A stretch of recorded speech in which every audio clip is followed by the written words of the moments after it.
एक डॉक्टर के क्लिनिक में रिसेप्शनिस्ट बीमार और छुट्टी पर था। इसके कारण क्लिनिक अराजकता में था। क्लिनिक के अंदर बहुत सारे नौमा थे। अचानक डॉक्टर ने आकर घोषणा की कि किसी ने उसकी घड़ी चुरा ली। चोर खोजने के लिए जासूस मेहुल क्लिनिक में पहुंचे।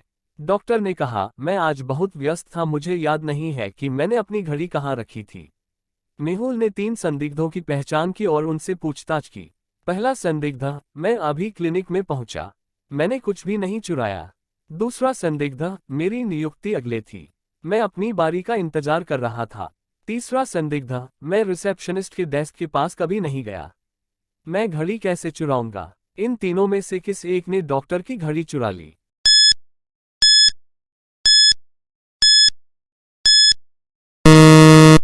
तीसरे व्यक्ति को कैसे पता चला कि डॉक्टर ने रिसेप्शनिस्ट की मेज पर देखा है? उसने घड़ी चुरा ली। एक कुरियर लड़के ने स्टेफनी को एक गुलदस्ता दिया। फूल बहुत सुंदर लग रहे थे। स्टेफनी ने उन फूलों को सूंघा और फर्श पर गिर गया। वह मर गई। हत्या की जांच के लिए जासूसी मेहुल स्टेफनी के घर पहुंचे। मेहुल ने 3 लोगों पर संदेह किया और पूछताछ के लिए अपने घरों में चले गए।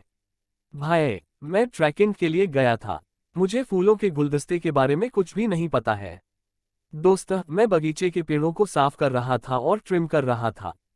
पड़ोसी, मैं सुबह से अपने कार्यालय में था, मुझे कुछ भी पता नहीं है। क्या आप अनुमान लगा सकते हैं कि इन तीनों में से कौन हत्यारा है?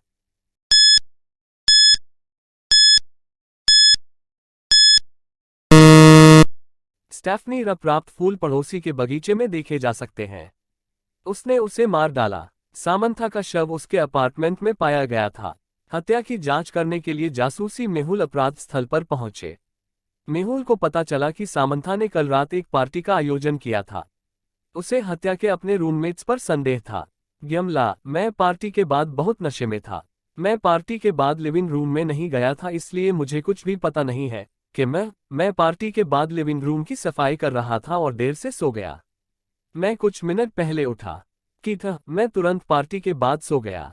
मैं बहुत थक गया था, मैं सुबह की सैर के लिए जाने के लिए जाग गया। इन तीनों में से एक झूठ बोल रहा है। क्या आप अनुमान लगा सकते हैं कि यह कौन है?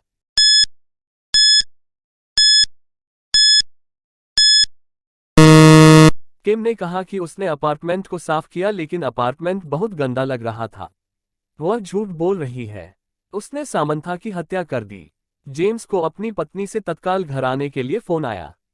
वह कंपनी के गोदाम में जाने वाला था, इसलिए इसके बजाय उसने अपने सहयोगी से जाने के लिए कहा और उसे चाबी दी।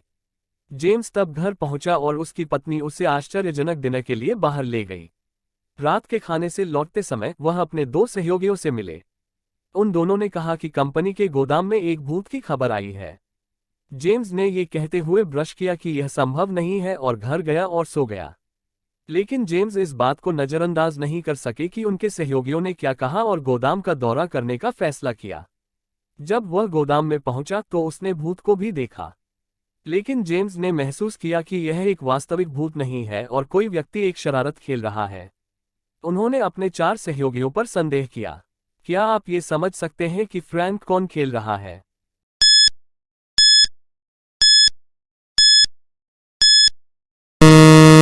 जेम्स ने सहयोगी को गोदाम की चाबी दी। उन चाबियों को भूत के पीछे गोदाम के अंदर देखा जा सकता है। वह शरारत खेल रहा है।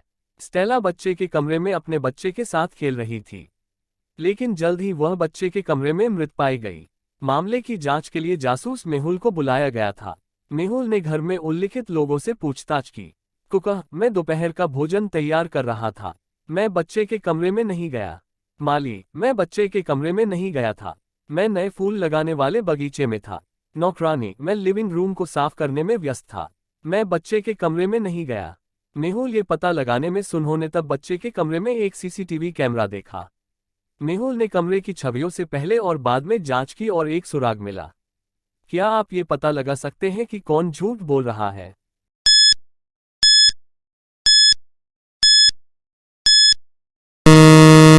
बच्चे के कमरे को साफ किया गया था, इसका मतलब है कि नौकरानी कमरे में आई थी। वह झूठ बोल रही है। वह हत्यारा है। मेहुल को तुरंत रयान का फोन आया कि उसकी जगह एक डकैती थी। मेहुल लापता वस्तुओं को खोजने के लिए वहां जाता है। क्या आप चित्रों से पहले और बाद में देख सकते हैं और पा सकते हैं कि कितनी चीजें चोरी हो गई।